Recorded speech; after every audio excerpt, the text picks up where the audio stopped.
6 ದಿನಗಳ ಬಳಿಕ ಇಂದು ನಟ ಸೈಫ್ ಅಲಿ ಖಾನ್ರನ್ನು ಮುಂಬೈ ಬಾಂದ್ರಾದ ಲೀಲಾವತಿ ಆಸ್ಪತ್ರೆಯಿಂದ ಮನೆಗೆ ಕಳುಹಿಸಿದ್ದು, ಕರೀನಾ ಹಾಗೂ ಸಾರಾ ಅವರನ್ನು ಮನೆಗೆ ಕರೆತಂದರು. ಚಾಕು ದಾಳಿಗೆ ಒಳಗಾಗಿದ್ದ ನಟ ಆಸ್ಪತ್ರೆಯಲ್ಲಿ ಚಿಕಿತ್ಸೆ ಪಡೆಯುತ್ತಿದ್ದರು. ಇನ್ನು ಸ್ವಲ್ಪ ದಿನ ಆಸ್ಪತ್ರೆಯ ವಿಶ್ರಾಂತಿ ಅಗತ್ಯ ಎಂದು ಕೂಡ ಹೇಳಲಾಗಿದೆ. ಸೈಫ್ರ ಹೆಂಡತಿ ಕರೀನಾ ಕಪೂರ್ ಮತ್ತು ಮಗಳು ಸಾರಾ ಅಲಿ ಖಾನ್ ಮಂಗಳವಾರ ಬೆಳಿಗ್ಗೆ ಆಸ್ಪತ್ರೆಗೆ ಹೋಗಿದ್ರು. ಕರೀನಾ ನಟ ರಣಧೀರ್ ಕಪೂರ್ ಮತ್ತು ನಟಿ ಬಬಿತಾರ ಮಗಳು.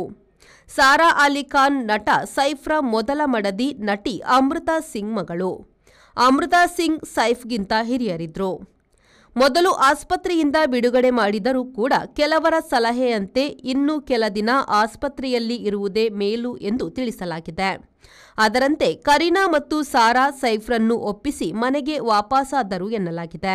ಈ ಎಲ್ಲಾ ಕುಟುಂಬಗಳು ಮೂರ್ಮೂರು ತಲೆಮಾರಿನಿಂದ ಕಲಾ ಸೇವೆಯಲ್ಲಿದೆ.